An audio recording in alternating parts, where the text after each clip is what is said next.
Hi, everybody. I pray that you're doing well today, and I pray that there's just a confidence of God around you, and that your household has no fear, that your mind has no fear. We continue to confess and know and believe that God is faithful in all of his ways. I wanted to take a moment to kind of send out an update about what's going to happen for the next couple of weeks probably at Faith Assembly.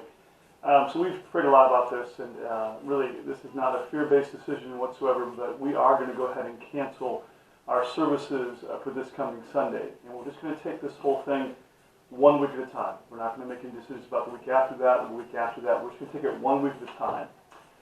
They have urged us to obviously do social distancing, keeping ourselves apart from the people that might be infected, and the fact that many people might be infected and don't even realize they're infected. And so this is not a fear-based response, but it is a wise response, I think, in these times. So what we're going to be able to do, though, is that instead of actually just simply canceling church altogether, what we're going to try to do is do an online service. And there'll be more coming to you here very, very soon about that. Either we'll do it over Facebook or we'll do it just a regular video that you can click on. It will actually have an online service for us for this coming Sunday. So we're not really so much canceling service as we are canceling our gathering of everybody corporately together in that moment. So we're looking for that video, and we're looking for more information coming very, very soon about that. Again, I think our response to the church is just simply to pray into the chaos, to pray into all the confusion. Pray for those that have contracted this virus, pray for their healing, pray for their health, and as well to be able to stay very tight as a family. And we can do this. We can do this through our phone calls, we can do this through emails. All of us are just simply, a phone call away to be able to answer questions, to be able to pray with people. So please do me a favor. In the midst of us not meeting this Sunday, please don't feel secluded. Please don't feel as though that we're not still together in this. Call somebody if you need to talk to somebody. And for those of us that are around our flock that are more elderly, that have trouble getting out, if you need something, if you need groceries, if you need your medication, anything like that, and don't feel comfortable going out, if you can't go out, please contact me or contact anybody at our church. We'd love to be able to help facilitate that, getting that stuff to you possibly. We can do shopping for you, hopefully, and get medicine for you. But again, please don't feel like you have no hope. If you need some help, give us a call and we can see how we can coordinate that for you. Okay? Let me share one piece of scripture with you, and then there'll be more videos coming very, very soon. So Psalm chapter 9, verses 9 through 10, is something that we can really hold on to in the middle of all that's going on. Let me read this to you. The King James Version, it says, "The Lord will be a refuge for the oppressed, a refuge in times of trouble." And we've talked about even last Sunday that we are walking through times of trouble.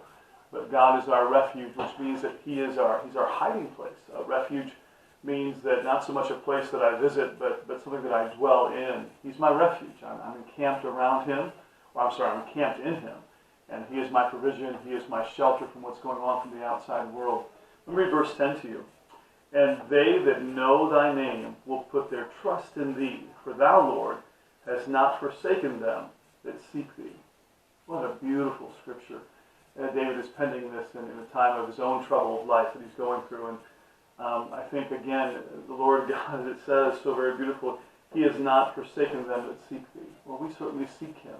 And because we are His children, He does not forsake us in any way. So, again, as we transition through the coronavirus thing, we're not forsaken. We're not abandoned. We have a dwelling place. We have a shelter, and that is the name of Jesus Christ, that we dwell in Him, and His goodness and His protection. So, again, be of hope, be of faith, be of courage, and be encouragement to other people around you. The world really needs a voice of love and of grace and of confidence in the fact that if they make Jesus Christ their refuge, they will not be forsaken nor abandoned in this time of trial. So I pray the Word finds you in peace. I pray the Word finds you in great faith and hope, and definitely not in fear. Well, we love you, Faith Assembly, with all of our hearts, and I think you know that. And we'll be back in touch with you very, very soon with more videos, as well as connection conversations about our up-and-coming service this Sunday, which will be online. Love you so much. Oh, and by the way, for those of you that may not have always online access, we are encouraging, if you want to gather in people's homes, to be able to watch it as well. For some that may have more internet connection or maybe a little bit more tech-savvy, as they say, maybe consider gathering in somebody else's home. Now, we're going to encourage you to keep it below the 10-people mark. But again, just use wisdom and use discernment in that time as well. Okay? We love you. More information to come soon. God bless. Have an abundant day in His provision, His grace, His mercy, as well as His healing. God bless.